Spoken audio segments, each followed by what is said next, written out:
How can this be? Form of godliness. How can it be? God is prophesying through Paul, 2 Thessalonians 2, 3, and 4. Don't let anyone deceive you in any way, for the day will not come, the second coming will not occur until a rebellion occurs and a man of lawlessness. Get your mind around this. A man of lawlessness. What does that mean? Man of lawlessness. He's going to deny God's law. Is revealed. The man doomed to destruction. Why is he doomed to destruction? If a person stood up before you today and started preaching this idea that we can live in outer space without a spacesuit, and he's got a rocket ship that's going to take us all into outer space, and we're going to step out of the rocket ship into space and live, what is he doomed to? He's doomed to destruction. Okay? When you deny God's design laws for how he's constructed reality to work, you are doomed to destruction. There is no life there. Okay?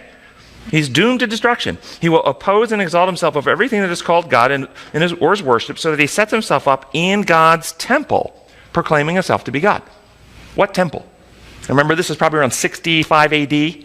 Christ has already died. He's risen again. He's appeared to his apostles after his resurrection, and he has ascended into heaven. So Christ is now in his heavenly dwelling place, heavenly sanctuary. Does this man of sin, some years later, ride up into heaven and knock him off his throne and start reigning up there? That's what Paul's talking about. But he's saying this man of sin will set himself up in God's temple, proclaiming himself to be God. Is it the temple in heaven? The Jewish temple is destroyed within a few years of writing this. It was the Jewish temple in Jerusalem. It's the mind. It's the spirit temple. And the question, how did he set himself up in the spirit temple, proclaiming himself to be God? By getting us to believe that God is the kind of being who Satan says. In other words, God runs his universe like human dictators run Rome. Sets them of laws that he then coerces and threatens to kill you if you don't obey. And when you worship that kind of God, your mind, your character, your internal being is corrupted. And you claim a form of godliness, but there's no power. And this is what Paul says. By the way, this is the same exact thing that Daniel prophesied about, that a power would rise seeking to change God's law. In Daniel 7:25, and this is the power, seeking to change the law. How? By suggesting God's law works like ours. It's not designed. It's not the protocols upon which reality is built, space, time, energy, life, matter. No, it's just a series of rules. So Paul writes to Timothy, 2 Timothy 3. But mark this, there will be terrible times in the last days. People will be lovers of themselves, lovers of money, boastful, proud, abusive, disobedient to their parents, ungrateful, unholy, without love, unforgiving, slanderous, without self-control, brutal, not lovers of good, treacherous, rash, conceited, lovers of pleasure rather than lovers of God, having a form of godliness, but denying the power, have nothing to do with them. Notice, this is not the agnostics and atheists he's talking about here. They don't have a form they don't claim religion. They don't claim a belief in God.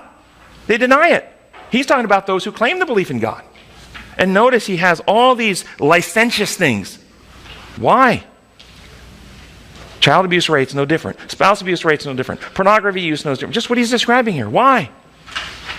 In medicine, if your diagnosis is wrong, your treatment is usually wrong. Okay? Christianity has accepted a lie about God's law, and thus they've accepted a lie of what the diagnosis is. We're in legal trouble with God and we need a legal solution. No. We have a condition of being, heart and mind, that's out of harmony with how he constructed the universe to run. And Christ came to restore us back into unity at oneness with God. So God foretold through John at the end of time a special message was to go to the world. Because of this very thing, this setup, this infection of the temple with this distortion, people worshiping a falsity of God, having a form of godliness but no power, at the end of time, before the coming, the special message which would have the result of cleansing the sanctuary, cleansing the hearts and minds of people, was to go to the world. And in Revelation 14, 6 and 7, I saw another angel flying in midair who had an eternal gospel, this is out of the NIV, to proclaim to those who live on the earth, to every nation, tribe, language, and people. He said to them, fear God and give glory to him, for the hour of his judgment has come. Worship him who made the heavens, the earth, the sea, and the springs of water. Which means what? Do you read it through the lie of God's law functioning like ours, which is the way it's taught? I've been taught this verse my entire life, and I've been taught it means something it doesn't mean. Because I've been taught it by people who believe God's law works like our law, and thus they say things like, we must be afraid or terrified tremble because God has set up his heavenly tribunal. The heavenly record books are being examined. He's looking for all the misdeeds and sins that people have committed. He's looking to see for those who have applied the legal application of Christ's blood to their account. Those who haven't had that legal application, he is weighing the evidences of their evil deeds, and he's determining how long they will have to suffer in the fires before he ultimately kills them in the end. And there will be a test of obedience. You must worship in a certain way on a certain day, and if you don't, then you will be punished in the end by God. This is how it was taught to me, and it's all a lie. Under design law, we see something completely different. I'll just read it to you from the remedy.